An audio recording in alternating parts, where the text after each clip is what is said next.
welcome. Thank you very much, Lisa. Thanks for joining us. You're welcome.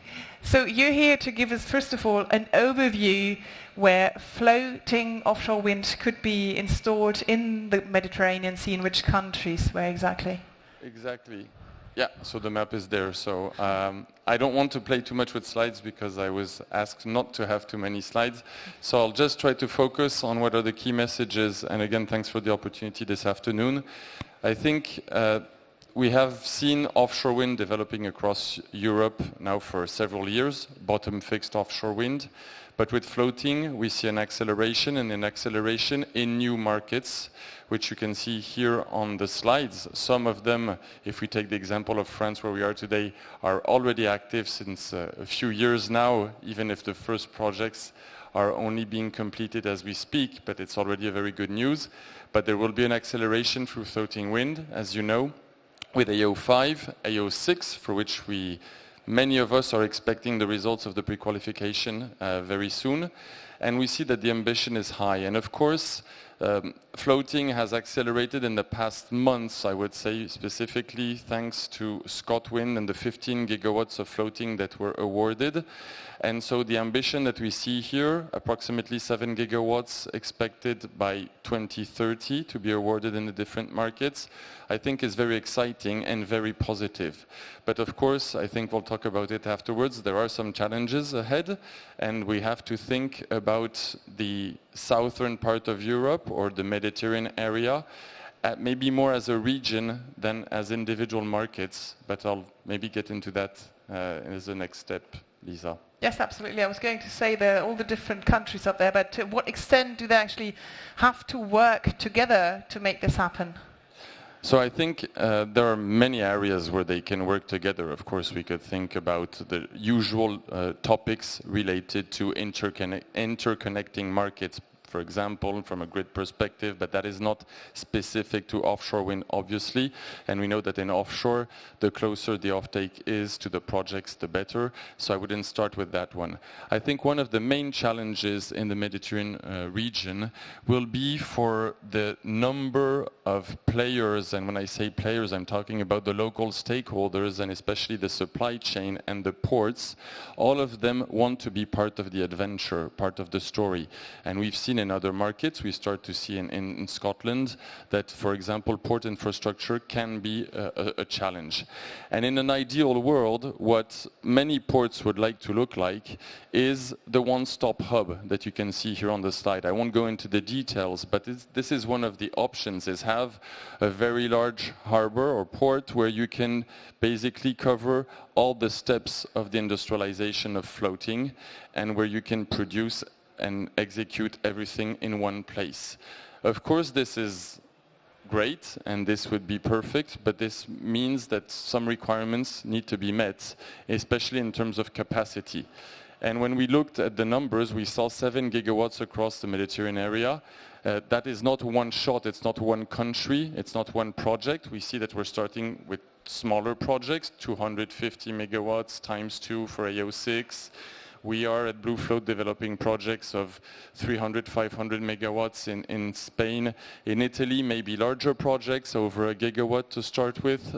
We have more than 5 gigawatts of projects under development there. And then we'll see what comes with Greece and the development of the next Mediterranean markets. So because of the size and the need for these type of big hubs to be able to have a strong investment and capacity of execution in return and a long-term pipeline of several gigawatts, and when I say several, it's probably more in the tens than 2 or 3, it will be a bit difficult to see this type of concept in the Mediterranean area. So what we believe is that it should be a bit more about this type of model that you see here, which is having specialized hubs working together, which means that out of the, I would say maybe 10, 12 ports that we've identified today in the Mediterranean area that want to be part of floating or could be part of the floating industrialization roadmap, they could be sharing capabilities, and it would be more reasonable and more beneficial from an economic standpoint, investment standpoint, time to market standpoint. It would make more sense to collaborate.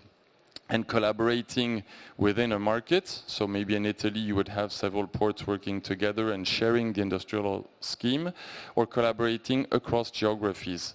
And we believe, for example, that France could collaborate with Spain in the context of the timing of the projects, which obviously will be a strong driver, and which could see this supply chain maturing and developing in this way of strong synergies, learning also from each other.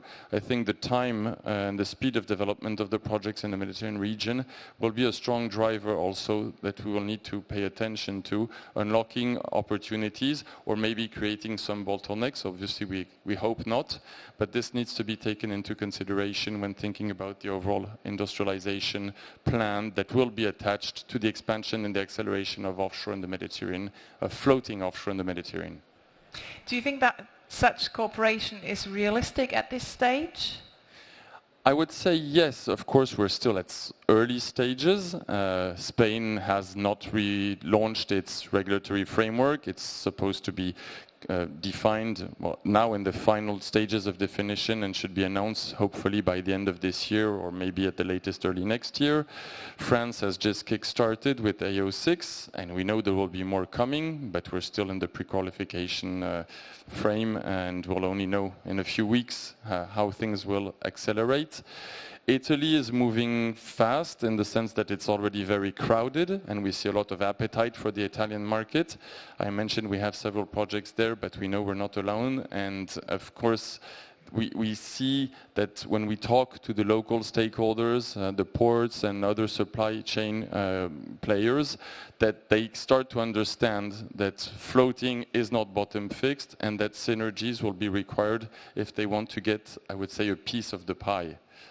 And so yes, I would say I think it's possible, but it requires efforts and it requires from all the players, especially all developers and players in the floating sphere, to be conscious of the need to work together.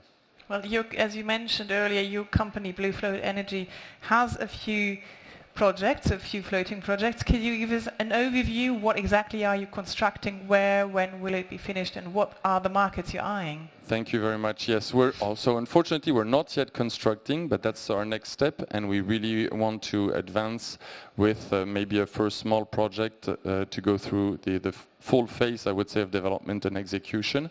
But we have a very active pipeline across the world now, not only European.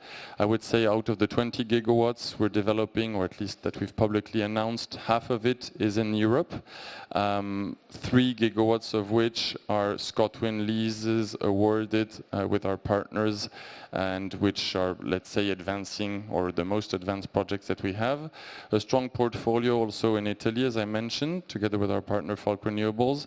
A very strong presence in Spain, which is our home market, even if we define ourselves as a global company. And of course, we see floating as an opportunity to unlock more offshore wind potential to meet the very high targets that are now being set in many different geographies. And we've seen that in Colombia, in other Latin American markets, this week I think there was a conference in Brazil, but also in Asia, offshore wind will accelerate and floating will unable to unlock this opportunity. And at BLUEFLOAT, we believe after just 2 years that we've already advanced a lot in the floating space, and we're very much looking forward to be contributing to the continued acceleration and bringing our expertise of floating technologies, floating solutions, but also of industrialization schemes. We want to bring that to the table to discuss with the stakeholders and see how we can jointly build a sustainable industry and contribute to decarbonization of the energy ecosystem globally. Apart from the hurdles you already mentioned, as a developer, are there any other things that you'd like to mention that need to be changed to speed up this development? I think the acceleration is already happening, but at some point we'll have to be realistic about the technology selection. Of course, some technologies are more advanced than others. Some have been or are operating with small plants or small wind farms of 3-5 units, and I think it's a great progress. But we see also that there are a lot of other technologies emerging, And now it's time to start thinking about which ones can we really industrialize at scale, and that can make sense, also considering the portfolio of turbines that are available and that will need to be integrated into those solutions. So I think being more focused from that perspective and starting to be more selective will be critical, because we cannot promise competitive energy or competitive LCOE for floating wind if we don't advance and scale up. And that is the key to unlock the huge opportunities that we see for this industry. Great. Well, thank you very much, Thibault DESCLEE. Thank you very much for the opportunity inviting me. Yes, you're Vice President Europe at Madrid-based floating developer BlueFloat Energy.